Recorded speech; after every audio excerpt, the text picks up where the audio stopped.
Mga ka-DIY, welcome back to our YouTube channel. So, naalala nyo ba yung ating 24 volt na power station na super easy build? Ayan. Ngayon, ipapamigay po natin to mga ka-DIY. Pero bago yon, abangan nyo na lang sa dulo ng video kung paano. Pero bago yon, syempre, marami po nagtatanong paano daw po ba ito i-charge via solar mga ka-DIY. So, madali lamang po. Madali lamang po, pero siya nga pala commercial. Baka hindi ka pa nakakasali sa giveaway ng ating solar ceiling lamp. So check nyo lang yung previous video natin mga ka-DIY. 5 yung mananalo nito. So madali lang po ito i-charge via solar. Ang kailangan nyo lang ay yung 150 watt na solar panel, kagaya ng mga ginagamit natin sa video. At saka ito. Ito yung ginawa kong adapter. Ito ay actually mga ka-DIY ay boost converter. Ayan. So ito ay 250 watts boost converter. Ito yung voltage input niya. Ayan, kaya merong ganito MC4. Dito ikakabit yung solar panel, positive at negative ng solar panel. At yung output niya dito ay isi-set nyo ng 29.2 volts kasi 3.65 times 8, 29.2. I-set nyo lang yung output nito sa 29.2 or kahit 30 volts, okay lang. So, na-adjust naman yung voltage at current nya dito mga ka-DIY. So, makikita naman yan sa ating, ayan o, mura lang to mga ka-DIY. So, naka-indicate naman yung adjustment ng current at saka voltage. So, ayan o, voltage ay itong nasa kabila. Ayan. So 250 watts siya, pero gagamitin ko lang siya maximum 150 watts. Kung pwede nga 100 lang para hindi siya ganun kainit mga ka-DIY. Pwede nyo ring lagyan ng cooling fan na maliit para sigurado, kasi may heatsink naman yan. Ito heatsink yan. Kasi for sure iinit yan kasi may conversion na nangyayari. Basta merong conversion at inductor, may heat na mangyayari dyan mga ka-DIY. So pwede nyo lagyan ng cooling fan para mas safe. Ngayon, nilagyan ko na lang ng cigarette yung kabila. Tapos syempre, yung charging input natin, dito yung ating charging input, isasaksak na lang natin yan dyan. So, try natin para makita nyo. Meron ako ditong power supply. Ito, yung lagi kong ginagamit. Para kunwari, ito yung ating solar panel. Pero mamaya ipapakita ko rin. Try ko ikabit sa solar panel sa taas. So, may 20 volts nakaset. Yan, nakaset ng 20 volts. Paano nyo ba makikita? So, patong natin para makita nyo. Ayan. Tapos, ang ating input, positive. So, ayan, positive. Tsaka, negative. So, sa ngayon, wala pa kasi hindi pa naka-on to. Pero once in-on natin yan, buhay natin, makita nyo, ngayon ay 25.8 volts. Hindi siya fully charged kasi ginamit ko na to.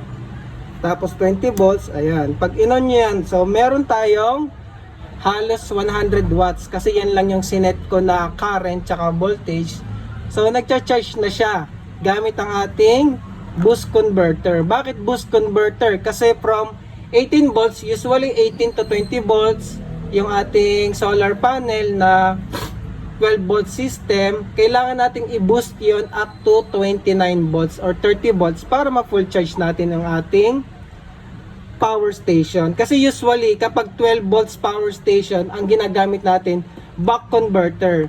Since ngayon, 24 volts to, boost converter yung ating gagamitin. I-boost natin yung voltage.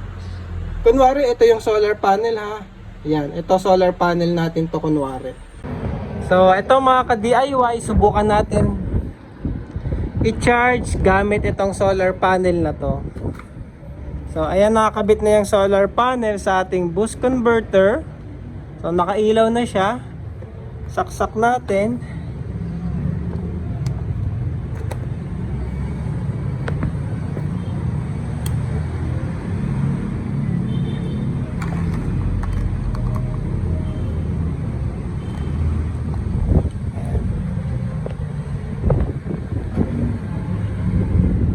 So, ayan, charging ng ating power station via solar. Ganyan lang yung setup niya mga ka-DIY.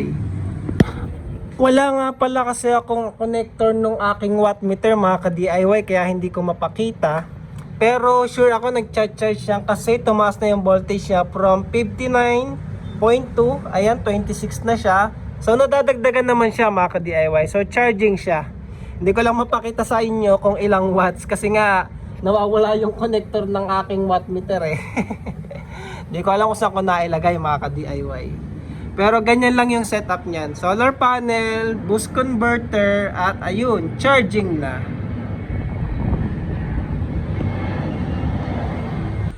So ayun, ganyan lang siya i-charge. Pero sa mananalo nito, ibibigay ko naman to may kasamang charger. Yung ating 8S na charger. So ayan, kasama to sa ibibigay natin sa mananalo. So anniversary giveaway natin yung kasi nag 5 years tayo nung last month mga ka-DIY.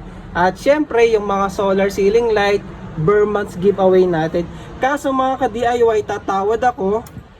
Papalitan ko po yung battery kasi gagamitin ko pa yung battery nito sa ibang project. Eh wala na tayong budget para bumili ng ganitong battery. Medyo pricey rin kasi ito eh. Nasa 5,000 mahigit. So papalitan ko siya nito. Medyo mas maliit lang yung capacity.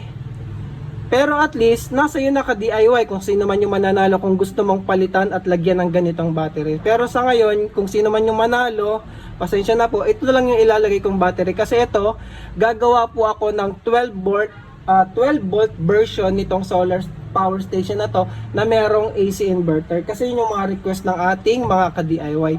So gagamit ko pa tong battery na to kaya pagpasensyaan nyo na po sa mananalo, ito muna ang ilalagay kong battery. So ikaw nang bahala ka-DIY mag-upgrade kung gusto mong i-upgrade yung battery sa kagaya nito mga ka-DIY. So paano po manalo? Comment lang kayo below. Ano bang i-comment nyo? Kahit ano, Merry Christmas. Comment lang kayo, Merry Christmas mga ka-DIY. At baka ikaw ang manalo ng power station na to. So sa inyo na yan, di ba? Battery lang yung papalitan ko dito. Pero the rest, the same naman. So gagamitin ko yon sa susunod na version 2 ng power station na to, 12 volts with AC output. Kasi yun yung request nyo. So yun lang po mga ka-DIY. Maraming salamat and thank you for watching.